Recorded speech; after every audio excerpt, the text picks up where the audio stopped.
निरंकार जी, आज समागम के तीसरे रोज जहाँ ये संदेश एक परमपिता परमात्मा को जानकर जीवन में हर पल के लिए बसाने का हर किसी ने अपने अपने तरीकों से दिया, चाहे कविता रूप, गीत रूप, स्पीच रूप, और हर किसी ने भाव ऐसे ही प्रकट किए कि एक इंसान और दूसरे इंसान के बीच ये करीबी आए प्यार बना रहे, आदर सत्कार के भाव, विनम्र दिल रहे, एक हर किसी को अपना बनाने वाली भावना रहे, संसार में सेवा भाव रहे। कैसे ये संदेश सिर्फ आज के नहीं, ये हमेशा से संतों के रहे, और ये आत्ममंथन का विषय, ये अपने भीतर जाते रहने की ये जो बात है वो सिर्फ बात नहीं, ये अवस्था,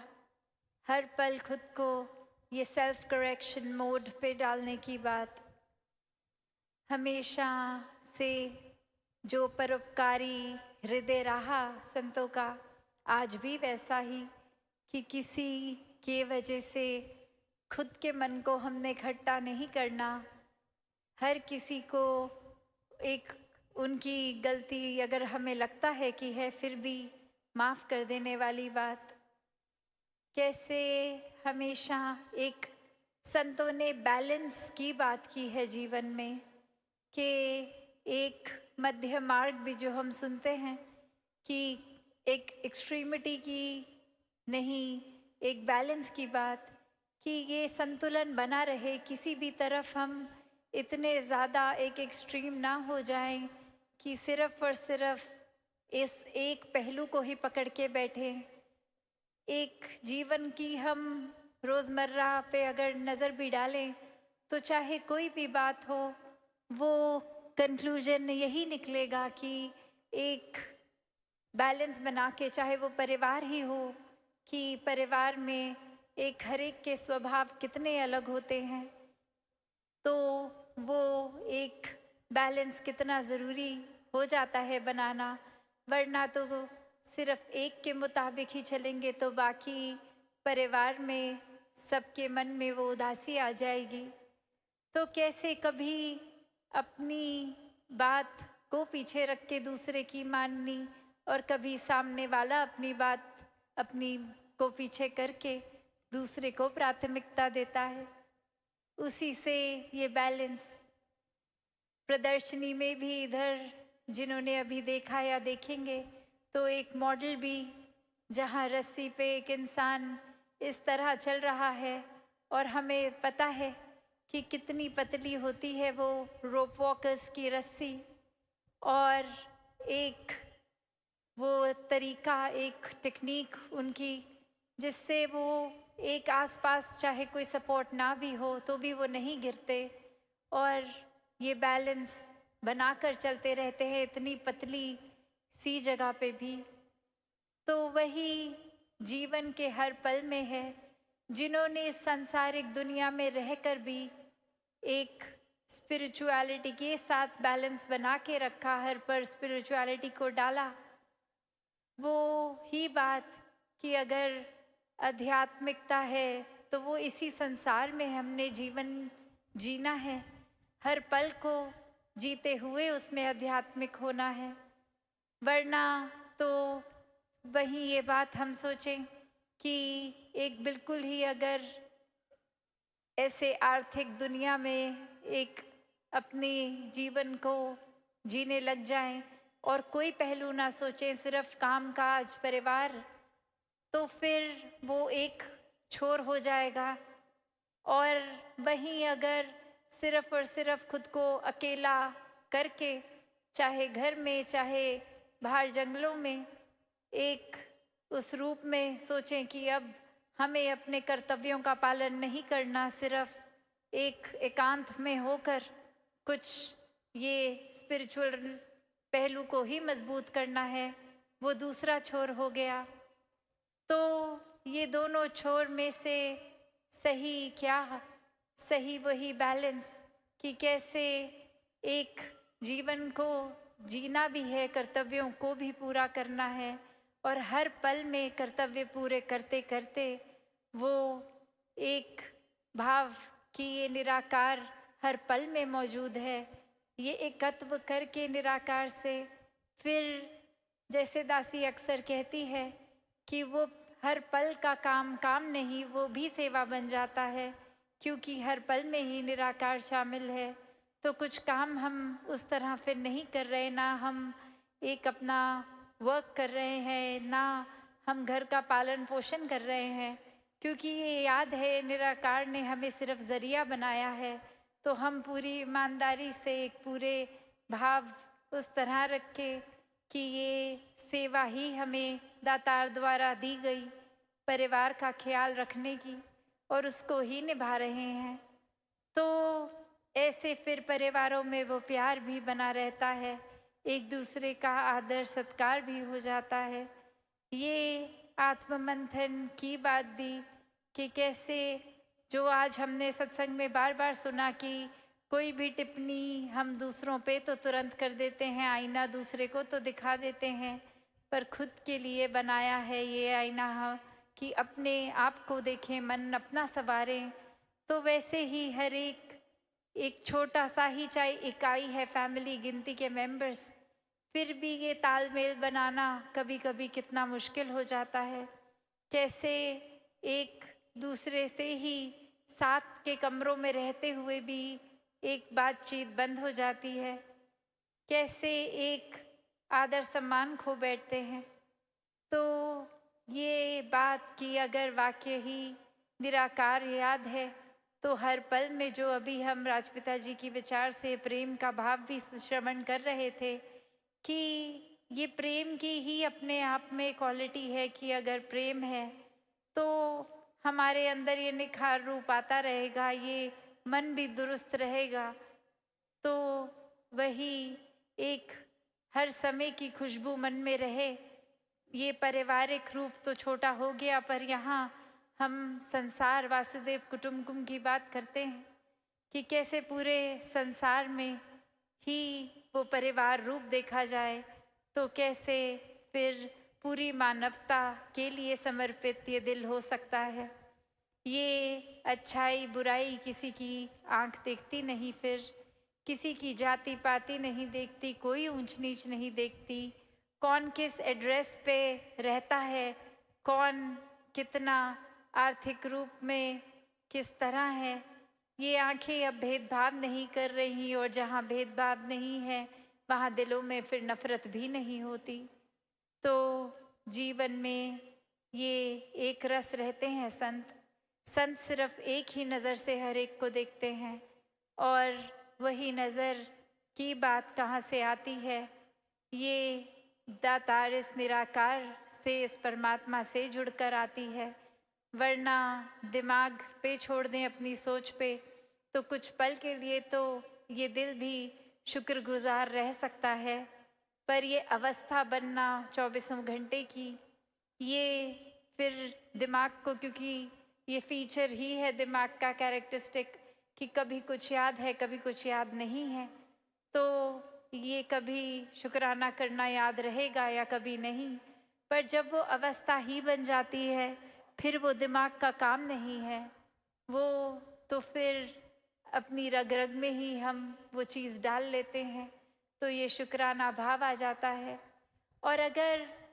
जैसे वही हम बैलेंस की बात पे फिर से जाएं तो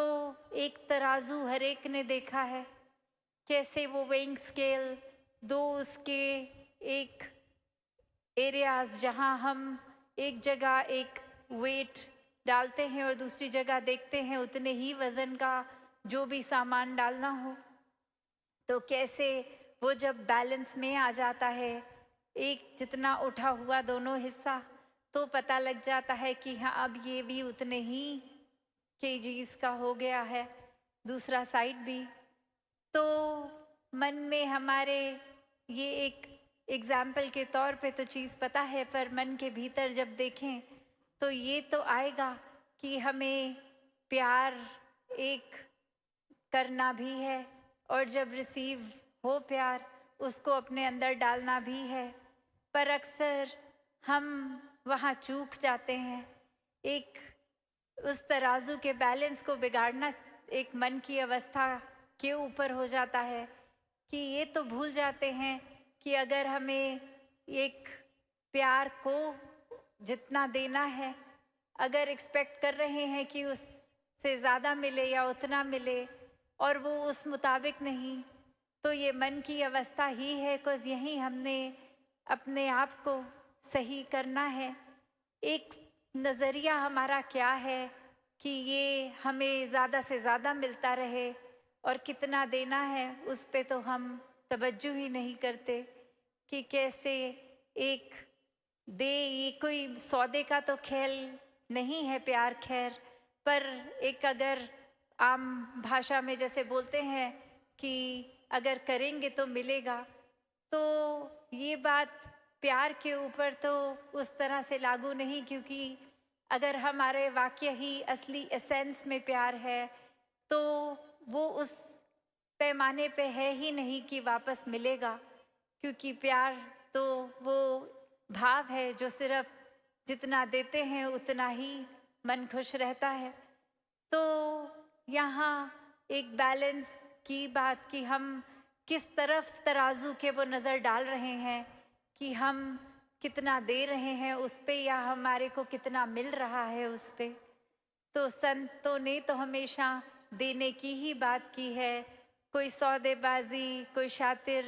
मन दिमाग तो नहीं रहा संतों का, कोई फ़ायदे नुकसान की बात तो नहीं करते। तो वैसे ही अपनी मन की अवस्था को भी हमें बनाना है। कैसे इस परमात्मा का हर हाल में संतों ने शुक्र किया है और हमेशा से एक वही कि अवस्था कुछ भी हो, जीवन में कोई भी उतार चढ़ाव हो, ये शुक्राना भाव ही बना रहे। कैसे एक कहानी जो सभी ने सुनी भी, एक उसका छोटे रूप में दासी अभी फिर से उसको रिविजिट भी करती है कि एक राजा एक अपने मिनिस्टर के साथ जा रहा जंगल में, और वहाँ पे एक बहुत देर कुछ घूमना था उनको किसी वजह से, और अब घूमते घूमते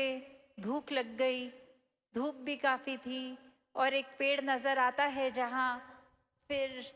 वो डिसीजन होता है कि थोड़ी देर ब्रेक ले लेते हैं। कुछ इस पेड़ के ऊपर फल लगा हुआ है, उसको खा लेते हैं। और अब जब पेड़ के नज़दीक जाते हैं तो देखते हैं कि एक ही फ्रूट लगा हुआ है पूरे पेड़ पे, चाहे उस पेड़ पे पत्ते बहुत हैं, शेड मिल रही है, एक आसपास उनको वाटर सोर्स भी मिल जाता है, पानी का इंतज़ाम भी हो जाता है। पर अब भूख की बात है तो बस एक फल और दो व्यक्ति, वो मिनिस्टर और उसका ये राजा। तो अब ये भूख की पूर्ति कैसे हो? तो फिर भी वो राजा उस तरह से इशारा करता है और वो सेवक के रूप में मिनिस्टर वो ले आता है फूल नहीं सॉरी फल, और वो चखने लगते हैं अभी। और ये राजे की नज़र में क्या आ रहा है कि उसने तो, साथ वाले व्यक्ति ने, इस मिनिस्टर ने तो पूरा ही फल चख लिया, ऑलमोस्ट बस ख़त्म होने ही वाला था। तो राजा की भूख बची बहुत थी और कुछ बचा नहीं था, तो एक इंस्टिंक्टिवली उसने वो फ्रूट खींच ही लिया हाथ से कि कुछ तो दे दो मुझे भी। और अब जैसे ही चख मारा और वो बाइट में वो फ्रूट इतना कड़वा, इतना खट्टा कि एक अचानक रिफ्लेक्स में वो स्पिट आउट कर दिया, वो थूक दिया गया। और वो एक सवाल नेचुरल कि ये इतनी सारी क्वांटिटी आपने अपने अंदर खा ली इस फ्रूट की, पर ये तो एक बाइट में ही नहीं अंदर जा पा रही। तो ये आपने उस समय कुछ ना शक्ल पे आने दिया, ना आपने ऐसा कुछ रिएक्ट किया। तो वहीं वो सेवक रूप उसका वो एक बात रखता है कि राजा,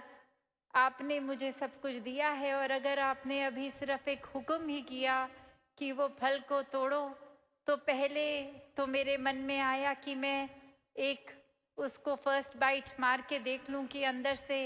वो ठीक है और वो मीठा होना चाहिए और मैं आपके आगे पेश कर देता। पर मारते ही चक वो पता लग गया कड़वा है, तो मैंने खुद ही सोचा कि खाऊं आप तक ये आए ना, ताकि आपके मुंह का स्वाद ना बिगड़े। तो फिर राजा का वो सवाल कि चलो अगर तुमने ऐसे किया भी तो भी, या फिर डायरेक्टली भी बोल सकते थे तुम्हें पूरा खाने की ज़रूरत नहीं थी, तुम भी ना खाते, बोल देते कि ये ठीक नहीं है। तो वो भाव उसका इंसान का कहता कि राजा, आपने मेरे को इतना कुछ दिया है और सिर्फ मेरे मन में शुक्राना भाव भी है। ये फल तो मैंने देखा तक नहीं था, आप ही की नज़र पड़ी और आप ही का हुक्म था और मैंने जैसे ही वो चखा, वो तब तक तो भाव स्वाद के ऊपर आधारित था जब तक था कि एक ये पता लग जाए तो आपके आगे ही पेश करूं। पर जैसे ही लगा कि वो आपके लायक नहीं है उसका टेस्ट, फिर मैंने अपने मन से भी ये एक खट्टा कड़वा मीठा छोड़ दिया और खुद ही खाया, क्योंकि ये शुक्राना भाव है कि जिस राजे ने मुझे सब कुछ दिया है, आज उसके एक बार बोलने पे मैं अपनी ही दिमाग को लगाता रहूं कि ये कहा गया है कि खाना है और उसमें मैं नुक्स निकाल दूं, ये शिकवे करने लग जाऊं, तो फिर ये बात मैं कहाँ खड़ा हूँ जिसने सब कुछ दिया, उसी के आगे कंप्लेन करने लग जाऊं तो वो ठीक नहीं है। तो यह जहाँ एक इंसान का दूसरे इंसान के प्रति ही थैंकफुलनेस इतनी एक्सट्रीम लेवल की अगर हम इस एग्जाम्पल में स्टोरी में देख रहे हैं, तो जहाँ इस निराकार की बात आती है, यहाँ तो कोई हिसाब ही नहीं है। एक एक श्वास भी परमात्मा की ही देन, और परमात्मा ने जहाँ जब इंसानों को भेजा और जब ये श्वासें बंद करनी है, सब परमात्मा की ही रज़ा। तो इतनी इस जीवन के दौरान हर पल में कितना कुछ मिल रहा है। बेशक बीच में कभी किसी एपिसोड को हम अपने मुताबिक एक डिस्टर्बेंस की तरह देखते हैं, अनप्लेजेंट एक्सपीरियंस देखते हैं, पर ये निराकार ऐसा किसी को कुछ नहीं दे रहा जो उसके हित के लिए ना हो। तो नज़रिया यहाँ अपना ही बदलना है कि ये हमेशा कंप्लेंस करना नहीं, ये थैंकफुलनेस लानी है। अभी एक थैंक्स गिविंग डे की भी बात आती है, जैसे कि पूरे साल में अभी हम उसका एक तरीका कि ये मन में निराकार के प्रति एक शुक्राना भाव, तो क्यों ना हर दिन ऐसे ही मनाया जाए कि ये शिकवे, ये कितनी चीज़ें जो हमारे मुताबिक नहीं, हमें पसंद नहीं, ऐसा कुछ हो रहा है, तो वो शिकवे करने की बजाय शुक्राना किया जाए। हमेशा हर पल में ये कोई नज़रिया ऐसा बना लें कि अगर कोई चीज़ हमें बुरी से बुरी भी लग रही है तो उसमें से भी कुछ अच्छा उठा लें। और हमेशा अगर हम सोचें भी कि हमें जो कोई अगर ऐसी चीज़ है जो बिल्कुल पसंद नहीं, तो वो उसकी भी गहराई में जाएंगे, तो ऐसा कुछ नहीं है कि जिसमें से एक भी क्वालिटी नहीं छांट सकते। जिस तरह वो उदाहरण है कि एक बंद घड़ी भी दिन में 2 बार बिल्कुल एक्यूरेट टाइम दिखा देती है, क्योंकि वो एक AM और PM में वो समय पक्का आएगा जहाँ पे वो वॉच स्टैटिक होके बंद हो गई है। तो एक कोई भी चीज़ चाहे कितनी भी बुरी हो, उसमें अच्छाई ज़रूर रहेगी। और जहाँ इंसानों की बात है, तो चाहे कईयों के स्वभाव हमारे जैसे नहीं होंगे या हमारी पसंद के मुताबिक नहीं होंगे, पर ऐसा नहीं है कि उनका स्वभाव अच्छा नहीं या स्वभाव में कुछ एक भी चीज़ अच्छी नहीं। ये हमारे नज़रिए की बात है। तो आत्ममंथन यहाँ अपने अंदर फिर एक बार इस पहलू पे भी किया जाए कि कैसे हम क्या ज़्यादा एक सिर्फ रिसीव करने में ही इंटरेस्टेड हैं या देने में भी। एक मिलता ही रहे ऐसा स्वभाव बना लिया है, या देने का भी है? क्या एक बिल्कुल ही हम अपने पहलू को एक छोर की तरह पकड़ के बैठे हैं, या दूसरे की भी बात सुन के उसको भी एक अकोमोडेट करते हैं अपने जीवन में, या फिर एक सिर्फ और सिर्फ नज़रिया बना लेते हैं कि ये इंसान पसंद नहीं तो इसकी कोई भी बात ठीक नहीं? तो ऐसा आत्ममंथन करें, ये सोचें, ये अपने अंदर सुधार का भाव रखें। तो ये नज़र घड़ी पे, और सभी आज 1 बजे से आए हैं और अब इतने घंटे सत्संग में भी लगातार बैठकर, तो ये आज का उस आवर्स वाइज लंबा दिन भी सबके लिए हो गया, पर फिर भी सभी संत आनंद ले रहे हैं। और आज ये भी आ रहा था ध्यान कि अक्सर वो दिमाग को वो समागम के 3 दिनों की ही आदत थी, तो ऐसा 1 सेकंड के लिए आया ध्यान कि ओ आज तीसरा दिन ख़त्म समागम इस साल का, और फिर आए नहीं अभी है 1 दिन है और।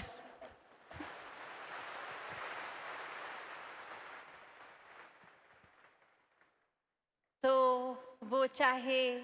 किसी न किसी कारण से, कितने महापुरुषों की वो चाहे वर्क कमिटमेंट्स हों, बच्चों के स्कूल हों, तो शायद चाहे वो कल का दिन भी पर कुछ अटेंड अगर नहीं कर पाएंगे, या फिर किसी वजह से नहीं आ पाए अपने घरों से, तो वो भी सेवा भाव है, वो भी रिस्पॉन्सिबिलिटीज़ हैं। तो सभी का समागम ये एक भाव से ही है, तो चाहे पहुंच पाए या नहीं, या बीच में से जाना पड़ा, सभी का समागम मुबारक है। और दासी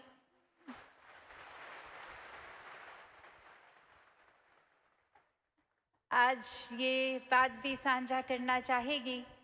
कि ये दासी की जो एब्सेंस रही 5 महीनों की, आप संगत से फिजिकली दूर, तो ये एक स्वास्थ्य रूप की अरदास हर किसी की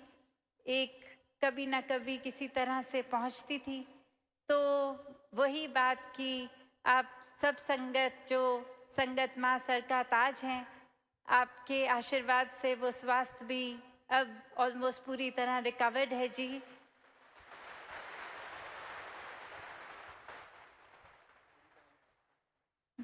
राजपिता जी यहाँ से कह रहे हैं पूरी तरह ही रिकवर्ड है, तो सद्वचन पूरी तरह ही रिकवर्ड है। तो और अधिक टाइम ना लेते हुए, जहाँ कल भी दासी को अपने मन के भाव आपके समक्ष रखने का मौका मिलेगा, इन्हीं शब्दों से आपसे आज्ञा लेगी। साथ संगत जी, ध्यान निरंकार।